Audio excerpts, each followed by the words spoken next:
రామలక్ష్మి సీతాకాంత్ విషయంలో తాతయ్య తన కోరికను అలాగే శ్రీలత కోరిక అన్నట్టు కూడా చెప్పడంతో ఒక్కసారిగా రామలక్ష్మికి శ్రీలతకి పెద్ద గొడవే జరుగుతూ ఉంటుంది. అదేంటి తాతయ్య గారు, అత్తయ్య కోరిక అంటున్నారు, ఆమె కోరుకున్నట్టుగా నాకు అనిపించడం లేదే అనైతే అంటూ ఉంటే, అదేంటి రామలక్ష్మి అలా మాట్లాడుతున్నావు, మనవళ్ళనో మనవరాలను ఎత్తుకోవాలని నాకుండదా, అదేంటి మనసులో ఏదో పెట్టుకొని మాట్లాడుతున్నావు అన్నట్టు శ్రీలత అంటూ ఉంటుంది. మీకు నిజంగానే అలాంటి కోరికే ఉంటే ఇప్పటి వరకు సీతా సార్కి ఎందుకు పెళ్లి చేయలేదు అన్నట్టు మాట్లాడుతూ ఉంటుంది. ఇక ఏం సమాధానం చెప్పాలో శ్రీలతకి అర్థం కాదు. నేనేం వాడిని పెళ్లి చేసుకోవద్దని చెప్పలేదు, తనే అన్నీ క్లియర్ అయిన తర్వాత చేసుకుంటానని చెప్పాడు.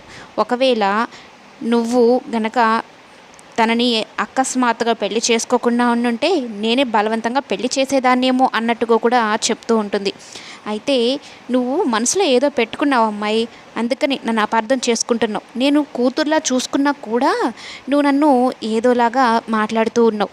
అవన్నీ కాదు, నేను చాలాసార్లు కూడా అడిగాను, ఇప్పుడు అడుగుతున్నాను, ఎప్పుడు నాకు మనవరిని మనవరాలని ఇస్తున్నావో చెప్పు అంటే, సరే అత్తయ్య గారు మీ కోరికే మీ ఇష్టమే, కానీ పెళ్ళై మాకెన్నో రోజులు కాలేదు కదా, పెళ్ళైనా చాలా రోజుల నుంచి ఉన్నారు కదా, వాళ్ళు ఎందుకు అడగడం లేదు, మీరు వాళ్ళ గురించి కూడా ఆలోచించండి, ముందు వాళ్ళకు పుడిన తర్వాత మాకు కూడా పుడతారు కదా అనగానే శ్రీవల్లి మొహం తెల్లగా పెట్టేస్తుంది. ఇదేంటబ్బా అటు తిరిగి ఇటు తిరిగి మా మీదకి వచ్చారు వీళ్ళు అన్నట్టుగా.